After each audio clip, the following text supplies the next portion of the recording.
Hello, my name is Jeff Rolka. Thank you for checking out my video.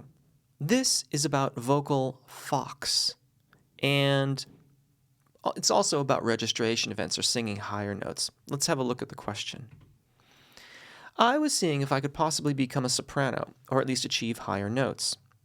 I am definitely able to sing all the keys or notes. What would you suggest when exploring different vocal types? I'm not sure if I'm saying the correct word, but I hope you can help me. Yeah, vocal ranges, vocal types. I generally refer to them as fox, F-A-C-H. F-A-C-H is a fock, like a vocal fock. A soprano is a vocal fock. And then plural, fox, F-A-C-H-S. Now, when you say that you're able to sing all of the keys or notes, I suspect what you mean is that you've tried one of my soprano warm-ups and you can sing along with it adequately, like you're not having to drop out when it goes too high or too low or anything like that. But the thing to understand is that even in the most like separated fox, like a bass vocalist versus a soprano, there's still some overlap in those vocal ranges, the notes that they can sing. Let me show you. Your bass vocalist they'll have some amazing low notes. They'll be way down here, okay? But if the bass vocalist has worked on their registration event, if they can sing past their secondo passaggio, then they can quite likely sing to here, maybe even here or here, depending on how much they've practiced and worked out the registration event. Your soprano vocalist, they will have some quite, my camera doesn't go quite as, I haven't rigged the camera to show like the upper register, but they'll go well north of that, well over here. But that soprano vocalist will still be able to sing down to about here or here even. And there you've got the overlap for your bass and your soprano. It's not much, but these are the two most widely separated vocal fox that we have. When you talk about the difference between a soprano, who again is going to easily sing into this area, and then conservatively will have this, and a mezzo-soprano, well, the mezzo-soprano will have just about the same upper register, but they'll get a few notes down here.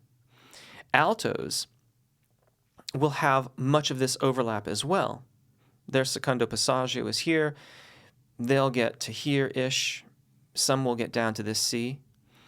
And then we're talking about like tenor vocalists. Tenor vocalists will sing basically this same tessitura, give or take, as your alto vocalist.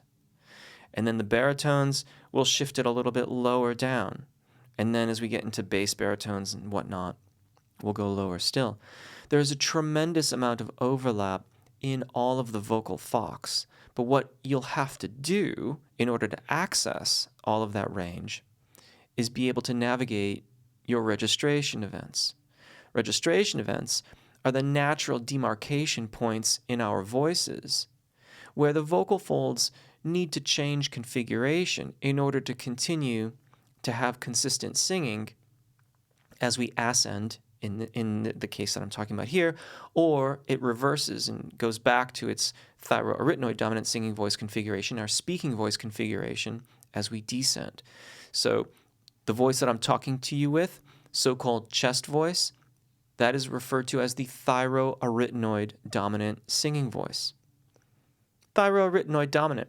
There's still a little cricothyroid activity as we move higher up, but it's dominant by the thyroarytenoid muscles.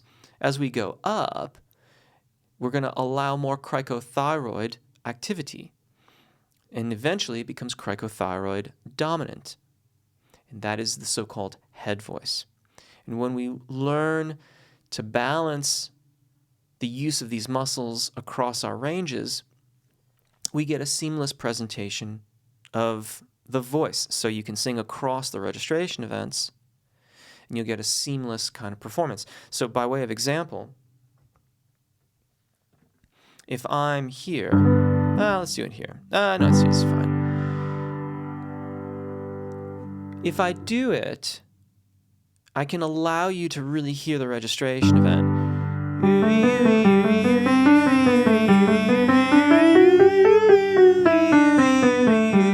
You can hear that very hollow affectation on the top.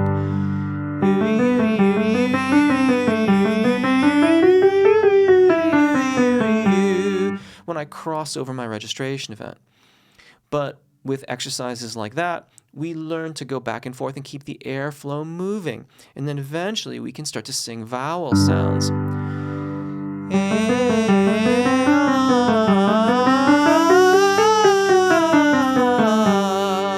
And I'm still doing the registration event. I'm still changing from my chest voice to my head voice.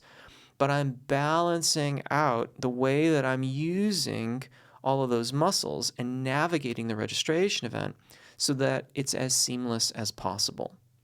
So whatever your FOC is, if you're a soprano, you're a soprano. If you're a mezzo-soprano, there's, aside from taking medication via hormone replacement therapy or something to that effect, you're not going to do anything to the vocal fold to change your FOC. But you can learn to navigate your registration events very smoothly, and that will gain you access to quite a lot of range. And unless you're singing opera, it's likely that whatever FOC you are, that means you want to try to sing the soprano parts, you'll cover more than enough of the range, particularly for popular music.